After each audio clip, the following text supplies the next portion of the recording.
Good morning साथियों। आज हम पढ़ेंगे प्रेजेंट इंडेफिनिट टेंस के बारे में।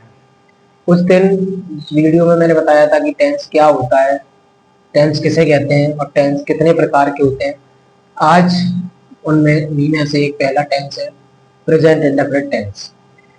आमतौर पर इसकी परिभाषा ये लिखाई जाती है जैसे जिन वाक्यों के अंत में ता है, ती है, ते है, का हूं आदि शब्द आते हैं, उन्हें हम प्रेजेंट इंडेफिनिट टेंस कहते हैं। ये छोटी छोटी क्लासों में इन परिभाषाओं को लिखा दिया जाता है।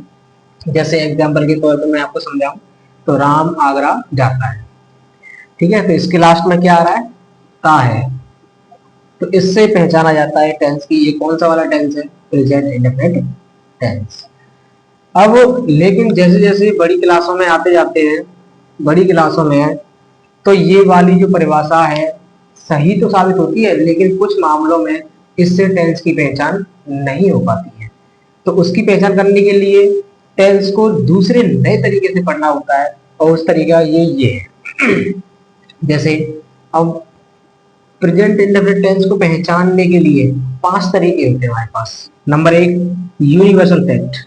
अगर कोई टेंस ऐसा लिखा हुआ है जिसमें यूनिवर्सल फैक्ट दिख रहा है हमको, या फिर कोई टेंस पढ़कर हमें ये संकेत मिल रहा है कि वो साइंटिफिक फैक्ट है, वैज्ञानिक तथ्य है, या फिर रिपीटेड फैक्ट हो, या रेगुलर फैक्ट हो, या फिर हैबिचुअल फैक्ट हो, या फिर सेइंग या कहावत।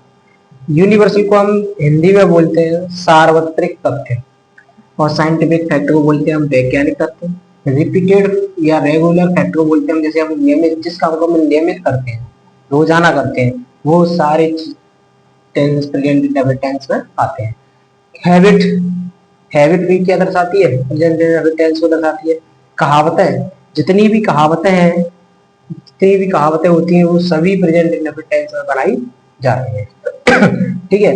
अब इनको यूनिवर्सल फैक्ट को, साइंटिफिक फैक्ट को, रिपीटेड फैक्ट को, हैबिचुअल फैक्ट को और सेइंग फैक्ट को, इन सबको हम एक एक उदाहरण के तौर पर समझेंगे कि कैसे कैसे पहचाना जा सकता है प्रेजेंट इंडेफिनिट टेंस को।